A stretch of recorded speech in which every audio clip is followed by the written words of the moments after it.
Welcome BHMS buddies. Today our new session is about the medicine Spongia tosta. Spongia tosta is the medicine given in the homeopathic materia medica and is prescribed in various symptoms, various disease. Let us start with the drug picture of Spongia. Spongia, its full name is Spongia tosta. Common name is roasted sponge. It belongs to family Coelenterata and source of Spongia is animal. इसके prover है sir Hahnemann. Introduction of Spongia.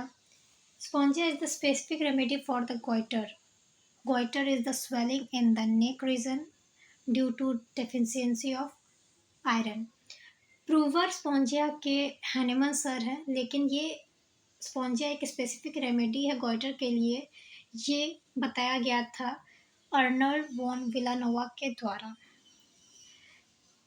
उसके बाद Spongia में iodine की मात्रा ज़्यादा पाई जाती है और बहुत सारे अदर इंग्रेडिएंट्स भी होते हैं जो कि इम्पोर्टेंस देते हैं, लेकिन माइनर इम्पोर्टेंस है, लेकिन मेजर है आयोडीन का. इसलिए ये गोइटर के लिए बहुत यूज़फुल रेमेडी, बहुत स्पेसिफिक रेमेडी देता है. Next is clinicals. किस किस डिजीज़ में, किस किस डिस्कम्फर्ट में हम स्पॉन्जिया प्रिस्क्राइब कर सकते हैं on the basis of homeopathy system of medicine. पहला है angina pectoris. Middle age person में जो चेस्ट पेन होता है वो एंजिना पेक्टोरिस कहा जाता है. तो एंजिना पेक्टोरिस में हम स्पॉन्जिया प्रिस्क्राइब कर सकते हैं. नेक्स्ट है अस्थमा में. Asthma difficult in breathing. फिर है कफ. क्रूप में क्रूप मीन्स इन्फेक्शन हो जाता है, जो लैरिंग्स का इन्फ्लेमेशन होता है जिससे खांसी और कफ क्रूप ज़्यादा हो जाता है इन्फेक्शन के कारण. नेक्स्ट है गोइटर. गोइटर के लिए तो ये स्पेसिफिक रेमेडी देता है. गोइटर में एक स्पेसिफिक कंडीशन देखने को मिलता है एक्सोप्थेल्मिक. जो पेशेंट है उनका आई प्रोट्रूड दिखता है, ऐसा लगता है कि उनका आँख बाहर निकला हुआ है. तो ये एक स्पेसिफिक सिम्टम देखने को मिलता है. नेक्स्ट है हार्ट अफेक्शंस में. हार्ट में प्रॉब्लम होने में, जैसे मायोकार्डियल में, वीकनेस ऑफ हार्ट मसल्स में, ये सब में हम स्पॉन्जिया प्रिस्क्राइब कर सकते हैं. नेक्स्ट है लैरिंजाइटिस इन्फ्लेमेशन. लैरिंग का इन्फ्लेमेशन में हम स्पॉन्जिया प्रिस्क्राइब करते हैं. रियूमेटिक फीवर में, एक्यूट फीवर होता है जिसमें जॉइंट पेन भी इन्वॉल्व होता है, तो उस केस में भी हम स्पॉन्जिया प्रिस्क्राइब करते हैं. फिर इसके सिम्टम्स और देखने को मिलते हैं कि टेस्टिकल्स का इन्फ्लेमेशन देखने को मिलता है मेल के केस में. फिर ट्यूबरक्लोसिस होता है और वूपिंग कफ. नॉर्मल खांसी के साथ ज़्यादा ही लाउड उसका आवाज़ होता है. नेक्स्ट है इसका स्फीयर्स ऑफ एक्शन. किस किस सिस्टम में ये अपना एक्शन प्रोड्यूस करता है. तो इसके सिस्टम्स हैं respiratory tract, लैरिंग्स, trachea, heart, thyroid, testis. इसका पैथोजेनेसिस भी सेम है, जो सिस्टम में वो वर्क करता है. नेक्स्ट इसका कॉन्स्टिट्यूशन. पेशेंट देखने में कैसे होते हैं, पेशेंट का नेचर कैसा होता है और डिजीज़ का नेचर कैसा होता है. पहला है फिजिकल मेकअप. पेशेंट का लुक कैसा होता है, किस पेशेंट में ये देखने को मिलता है ज़्यादा. तो disease of children and women, ये अधिकतर वुमेन में, महिलाओं में और बच्चों में देखने को मिलता है. फिर पर्सन जिनका बाल का कलर लाइट होता है, डार्क नहीं होता है, उनमें देखने को मिलता है. फिर उनमें लैक्स फाइबर होता है ज़्यादा. फेयर कम्प्लेक्शन, वो गोरे रंग के होते हैं, उनका कम्प्लेक्शन रंग बहुत ही फेयर होता है, वो ज़्यादा डार्क नहीं होते हैं. नेक्स्ट उनका थर्मल, वो ज़्यादा हॉट पेशेंट है या चिली पेशेंट है. तो स्पॉन्जिया के पेशेंट चिली पेशेंट होते हैं, उन्हें ठंड ज़्यादा लगती है. नेक्स्ट है मियाज़्म. तो इसमें all three psora, sycosis and syphilis, तीनों मियाज़्म देखने को मिलते हैं. नेक्स्ट है diathesis. Diathesis is the meaning, diathesis का मीनिंग है कि वो कोई जेनेटिक प्रॉब्लम है, जेनेटिक आ रहा है या फिर किसी एलर्जी से या फिर कुछ ऐसा सिचुएशन से होता है. तो स्पॉन्जिया का डायथेसिस है tubercular.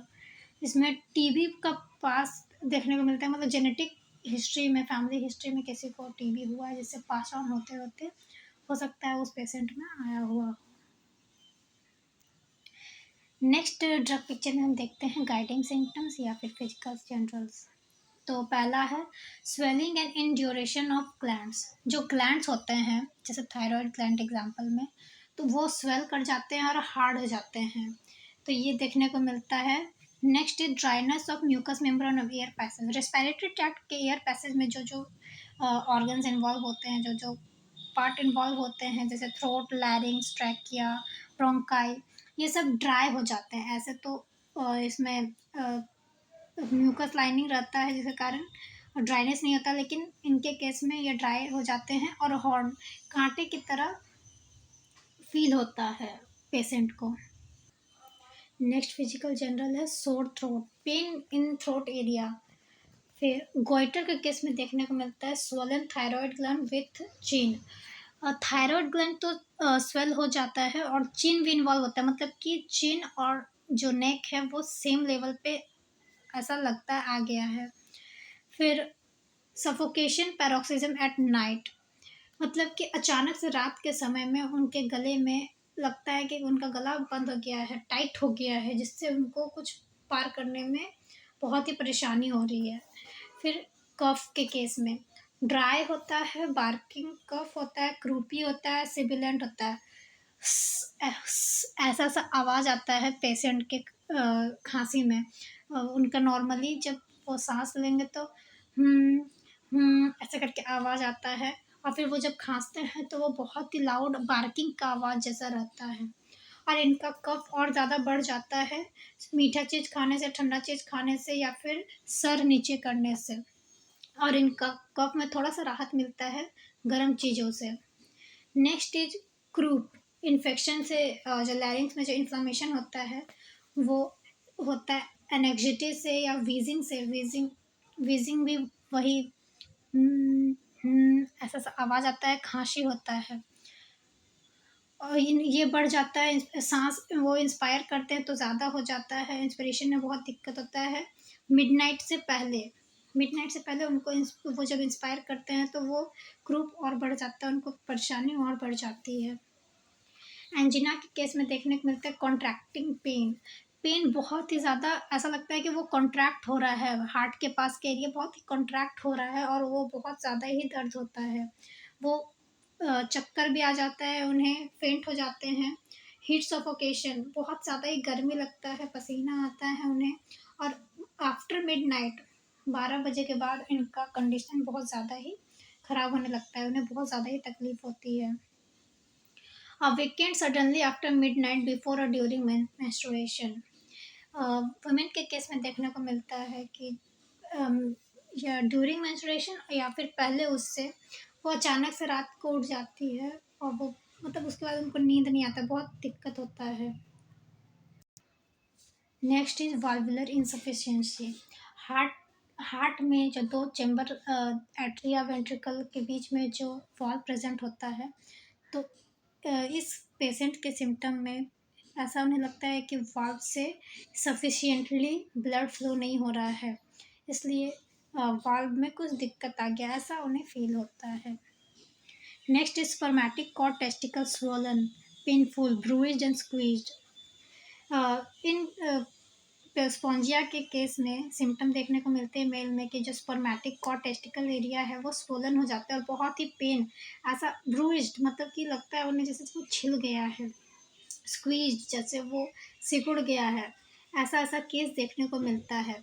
Gonorrhoea after suppressed gonorrhoea, gonorrhoea के केस में भी ऐसा देखने को मिलता है। दे अवेक इन फ्राइट, मतलब वो डर के साथ उठते हैं, अचानक से उनका नींद टूट जाता है और वो बहुत डर जाते हैं, उन्हें ऐसा लगता है कि उन्हें सांस लेना पड़ेगा एक स्पॉन्ज के थ्रू, ऐसा उन्हें फील होता है। और जब भी वो एक्साइट होते हैं, उनमें कोई एक्साइटमेंट होता है तो उनका कफ और बढ़ जाता है। नेक्स्ट ड्रग पिक्चर में हम देखेंगे जनरल मोडालिटीज़, किस किस चीज़ से उनका तकलीफ़ और बढ़ जाता है, किस चीज़ से उन्हें इनका इम्प्रूवमेंट देखने को मिलता है। फर्स्ट इज एग्रावेशन, किससे इनका कंडीशन वर्स होता है। एट नाइट और जैसा कि हमने देखा कि मिडनाइट से पहले और बाद में बहुत ज़्यादा सिम्पटम्स वर्स हो रहे थे, तो एट नाइट में इनका कंडीशन एग्रावेट करता है। स्लीप में अचानक से वो डर के उठ जाते हैं, तो कभी महिलाओं के केस में, मेंस के केस में देखने को मिलता है, बिफोर मेंस में वो अचानक से उठ जाती है, उसके बाद उन्हें नींद नहीं आता है जल्दी।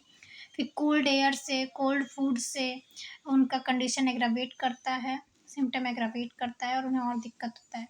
फिर लाइंग हेड बिलो, अगर वो अपने सर को नीचे करके लेटते हैं तो उनका कंडीशन और एग्रावेट कर जाता है और उनको दिक्कत होता है। नेक्स्ट एमेलियोरेशन, किससे उन्हें इम्प्रूव होता है, किससे उन्हें राहत मिलती है।